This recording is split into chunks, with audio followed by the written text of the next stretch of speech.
Assalamualaikum warahmatullahi wabarakatuh. Hai teman-teman semua, kenalin saya Inai Bilqis selaku moderator dan juga pemateri, dan rekan saya Della Fitri. Kita berdua akan membahas tentang kalimat. Memasuki pembahasan yang pertama, kalimat adalah satuan bahasa terkecil yang memuat pikiran secara utuh, baik secara lisan maupun tulisan. Sekurang-kurangnya dari kalimat itu harus memiliki dua unsur.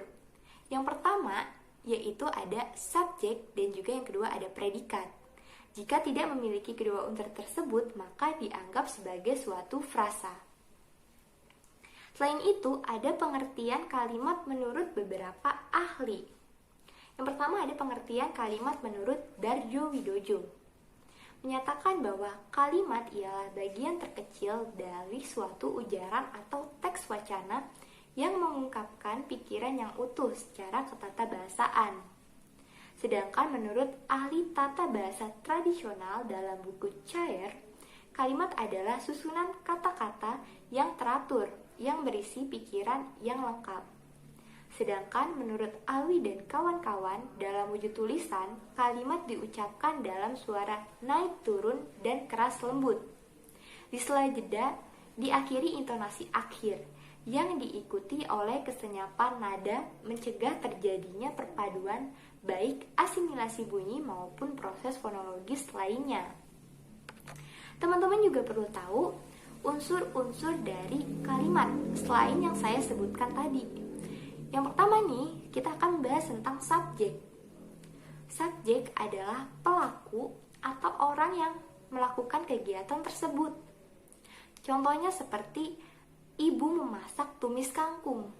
Berarti subjeknya adalah ibu.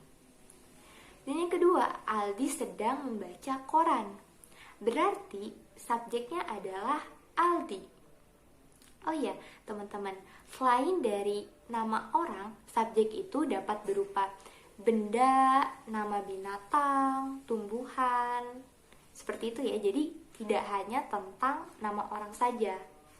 Jadi teman-teman itu perlu diingat bahwa subjek merupakan pelaku yang melakukan kegiatan tersebut. Dan unsur yang kedua itu ada predikat. Predikat adalah kalimat yang menyatakan tentang kegiatan yang sedang dilakukan subjek. Contohnya seperti ibu memasak tumis kangkung. Berarti predikatnya adalah memasak. Di contoh yang kedua, Aldi sedang membaca koran. Berarti predikatnya adalah membaca. Jadi teman-teman perlu diingat bahwa predikat adalah kalimat yang menyatakan kegiatan yang dilakukan oleh subjek. Dan unsur yang ketiga yaitu ada objek. Objek adalah hal, perkara, atau orang yang menjadi pokok pembahasan. Contohnya seperti kelinci itu memakan wortel. Berarti objeknya adalah wortel. Contoh yang kedua, adik bermain layangan. Berarti objeknya adalah layangan. Jadi teman-teman perlu diingat bahwa objek adalah hal atau perkara yang menjadi pokok dalam pembicaraan. Unsur yang keempat itu ada keterangan. Keterangan adalah unsur kalimat yang memberikan informasi lebih lanjut. Dapat memberi informasi tentang tempat, waktu, cara, sebab, dan juga tujuan. Ada ciri dari unsur dari keterangan. Yang pertama bukan unsur utama atau tidak bersifat wajib seperti subjek, predikat, objek, dan juga pelengkap. Serta yang kedua tidak terikat posisi. Jadi memiliki kebebasan tempat, boleh di awal ataupun di akhir, bahkan boleh di antara subjek dan juga predikat.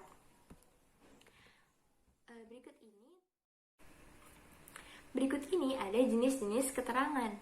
Yang pertama itu ada keterangan tempat. Contohnya seperti di rumah, di sekolah, di halte, dan tempat-tempat lainnya. Serta yang kedua ada keterangan cara. Bisa dengan cepat, dengan serius, dengan bersemangat, dan lain-lain. Serta ada keterangan tujuan. agar lulus ujian, agar bertemu ibunya, supaya bersih, dan lain-lain. Serta unsur yang kelima ada pelengkap. Pelengkap itu fungsinya sama seperti objek, tetapi yang membedakannya itu pelengkap tidak bisa dirubah menjadi subjek pada kalimat yang pasif. Contohnya seperti mahkota itu bertahtakan berlian. Dan teman-teman, ada struktur dari kalimat. Contoh kalimat yang berpola SP atau subjek predikat. Mobil itu besar. Mobil sebagai subjek, besar sebagai predikat. Kalimat dasar berpola SPO, subjek predikat objek. Contohnya seperti ini. Ari mengemudikan mobil.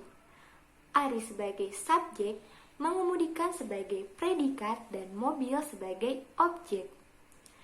Sedangkan yang ketiga ada kalimat berpola SPPL, subjek predikat pelengkap. Contohnya seperti ini, keluarganya pergi liburan. Keluarganya sebagai subjek, pergi sebagai predikat, dan liburan sebagai kalimat pelengkap. Selanjutnya ada kalimat dasar berpola SPOPL. Contohnya seperti ini, supir bus mengemudikan busnya sembarangan. Supir bus sebagai subjek, mengemudikan sebagai predikat, busnya sebagai objek, sembarangan sebagai kalimat pelengkap. Struktur yang selanjutnya yaitu ada kalimat dasar berpola SPK, subjek predikat keterangan. Contohnya seperti ini, Andi menjahit tadi pagi. Andi sebagai subjek, menjahit sebagai predikat, tadi pagi sebagai keterangan yang memuat tentang waktu. Kalimat dasar berpola SPOK, subjek, predikat, objek, keterangan. Contohnya seperti ini, Indah merapikan kamarnya seminggu lalu. Indah sebagai subjek, merapikan sebagai predikat, kamarnya sebagai objek, seminggu lalu sebagai keterangan yang memuat tentang waktu. Kalimat dasar berpola SPOPLK, subjek, predikat, objek, pelengkap, dan keterangan. Contoh kalimatnya seperti ini.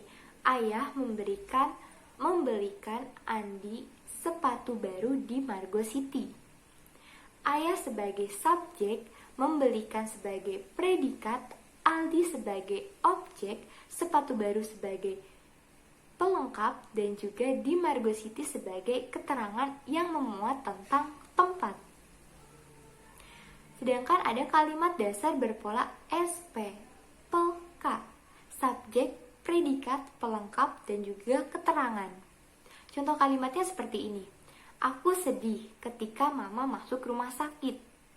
Aku sebagai subjek, sedih sebagai predikat, ketika mama sebagai pelengkap, masuk rumah sakit sebagai keterangan yang memuat tentang tempat. Untuk pembahasan yang selanjutnya akan dilanjutkan oleh rekan saya, Della Fitri. Assalamualaikum warahmatullahi wabarakatuh. Saya Della Fitri akan menjelaskan tentang kalimat efektif, syarat kalimat efektif, ciri-ciri kalimat efektif, dan jenis-jenis kesalahan kalimat. Kalimat efektif dapat diartikan sebagai susunan kata yang mengikuti kaidah kebahasaan secara baik dan benar. Kaidah yang menjadi patokan kalimat efektif dalam bahasa ini adalah kaidah bahasa Indonesia menurut ejaan yang disempurnakan atau EYD. Syarat kalimat efektif ada 4.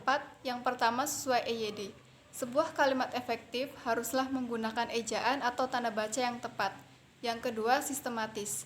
Sebuah kalimat yang paling sederhana adalah kalimat yang memiliki susunan subjek dan predikat, kemudian ditambahkan objek, pelengkap, dan keterangan. Yang ketiga, tidak boros dan bertele-tele. Yang keempat, tidak ambigu. Kalimat efektif menjadi sangat penting untuk menghindari pembaca dari multitafsir. Kemudian, ciri-ciri kalimat efektif. Yang pertama, kesepadanan struktur. Ada beberapa hal yang menyangkut ciri-ciri kesepadanan struktur. Yang pertama, pastikan kalimat yang dibuat mengandung unsur klausa, minimal subjek dan predikat. Yang kedua, jangan meletakkan kata depan atau preposisi di depan subjek karena akan mengaburkan pelaku di dalam kalimat tersebut. Yang ketiga, hati-hati pada penggunaan konjungsi yang berada di depan predikat karena membuatnya menjadi perluasan dari subjek. Yang keempat, tidak bersubjek ganda. Ciri-ciri kalimat efektif yang kedua yaitu kehematan kata. Ada dua hal yang memungkinkan kalimat menjadi boros sehingga tidak efektif. Yang pertama, menyangkut kata jamak, dan yang kedua, mengenai kata-kata yang bersinonim. Ciri-ciri kalimat efektif yang ketiga yaitu kesejajaran bentuk kata. Pada intinya, kalimat efektif haruslah berimbuhan paralel atau konsisten. Yang keempat, ketegasan makna. Tidak selamanya subjek harus selalu diletakkan di awal kalimat, namun memang peletakan subjek haruslah selalu mendahului predikat. Yang kelima, kologisan kalimat. Kologisan berperan penting untuk menghindari pembaca dari kesan ambigu pada kalimat. Kemudian jenis-jenis kesalahan kalimat.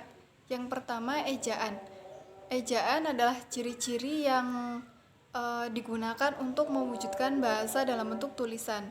Dengan demikian, ejaan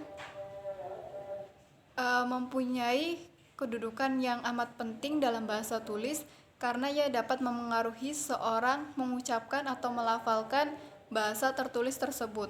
Yang kedua, kata. Kata dibagi menjadi beberapa bagian. Yang pertama, kesalahan bentuk kata. Yang kedua, kesalahan arti kata. Yang ketiga, kesalahan kalimat fungsi kata. Dan yang keempat, kata yang salah susunannya. Jenis-jenis kesalahan kalimat yang ketiga yaitu logika. Dalam pembuatan kalimat haruslah dapat diterima oleh akal atau logis. Seringkali bahasa lisan mengandung kesalahan kalimat akibat kalimat yang dibuat menyalahi kaidah berpikir yang sehat, tetapi dipandang lumrah sehingga dibiarkan saja. Yang keempat, kata-kata yang sering salah penggunaannya dan pengucapannya. Kesalahan kalimat selain disebabkan oleh kesalahan yang bersifat gramatikal, termasuk penggunaan tanda baca, dapat juga disebabkan oleh kata yang kurang tepat atau kata yang salah artinya. Sekian yang dapat saya sampaikan, kurang lebihnya mohon maaf. Akhirul kalam, subhanaka Allahumma wa bihamdika, asyhadu alla ilaha illa anta, astaghfiruka wa atubu ilaik. Wassalamualaikum warahmatullahi wabarakatuh. Baik, itulah tadi penjelasan dari kami berdua. Mohon maaf apabila ada kesalahan dalam pengucapan kata atau teman-teman ada yang kurang dipahami, bisa langsung tanyakan saja di Google Classroom.